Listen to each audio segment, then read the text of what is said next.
You can't let go of anything. Why should you be responsible for anything? Oh, that's right. You're perfect, and I've done nothing right in 15 years. It's the wear and tear of the job.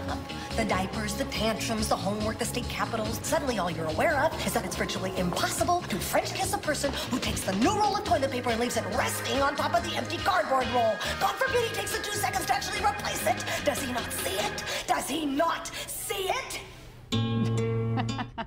Oh, it's amazing how toilet paper can be such a point of contention, and many of us have been there. How many of you have felt like that? I'm not putting my hand up because my wife's watching.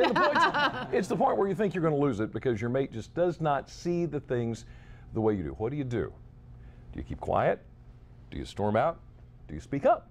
Joining us today to help Two Hearts Beat as one, our marriage coaches and authors Mike and Trish Fox. Thank you so much for joining us this afternoon. Thank you. Well, where to start? Where to start? I mean, this is such a huge topic. Do we want to start here? Start there. Okay. I've got a note here that I'm going to ask you about infidelity. Now, is there more than one part to infidelity?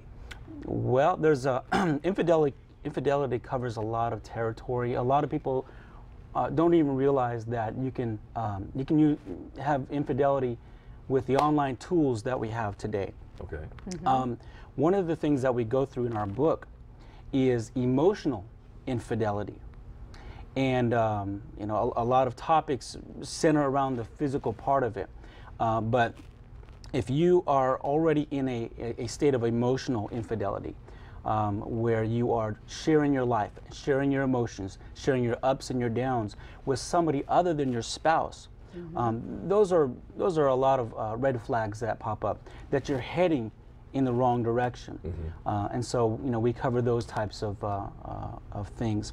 They've also had, just recently actually, in one of the articles online, they've had it was an article about financial infidelity and about how people, like, sometimes they keep secrets from their spouse financially, and they don't tell them what they're buying or what they're spending, and they don't work it out together with their finances. So there is more than one thing associated with infidelity. In fact, the research says that about 25% of American couples hide their financial spending from their spouse. From each other. That's interesting. So when we deal with finances, when we delve a little deeper, we know that it's not relegated to just finances. Right. Mm-hmm. If it's in one part of the marriage, then you'll see that it's not just one part. It's in many other areas. That's very interesting. Now we hear about the 7-year itch. Is there what is it about 7 years?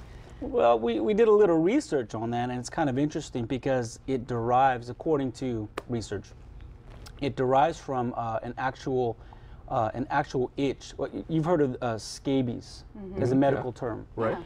That's what it's from, and scabies was an itch that did not go away, a physical itch that did not go away, and so that's the origin of it. About the late 1800s, all the way until you've heard of Marilyn Monroe do a movie called The 7-Year Itch. That's when they implemented this terminology into American culture, is that it was just an itch that would not go away.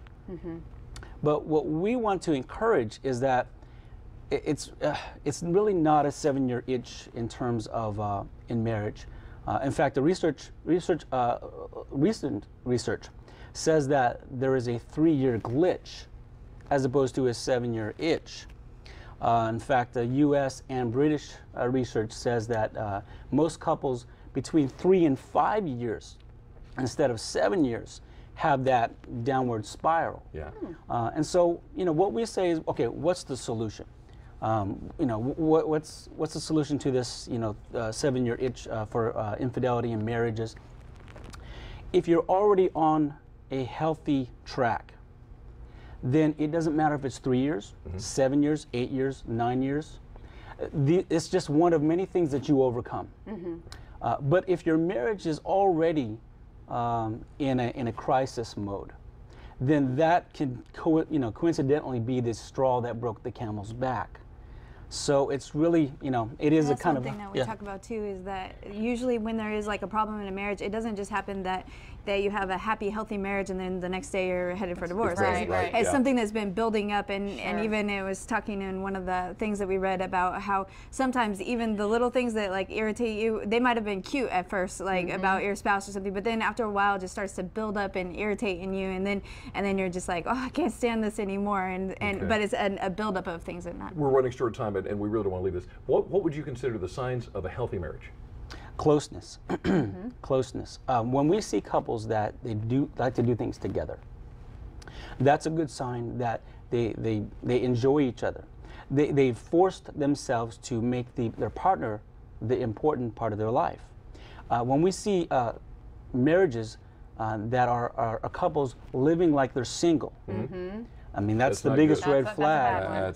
You know, and so our whole thing is to have the direction, you know, just like the marriage vows, together forever. Okay. You know? All right. Well, you've written a book, and we want to talk a little bit more about that later on. Marriage for Today, and you touch on several things in the book, and it's a marvelous book, and we can make it available. If you'd like to order a copy of Marriage for Today, or if you want to get in touch with Mike and Trisha Fox, go to DelMarvaLife.com and click on the Show tab.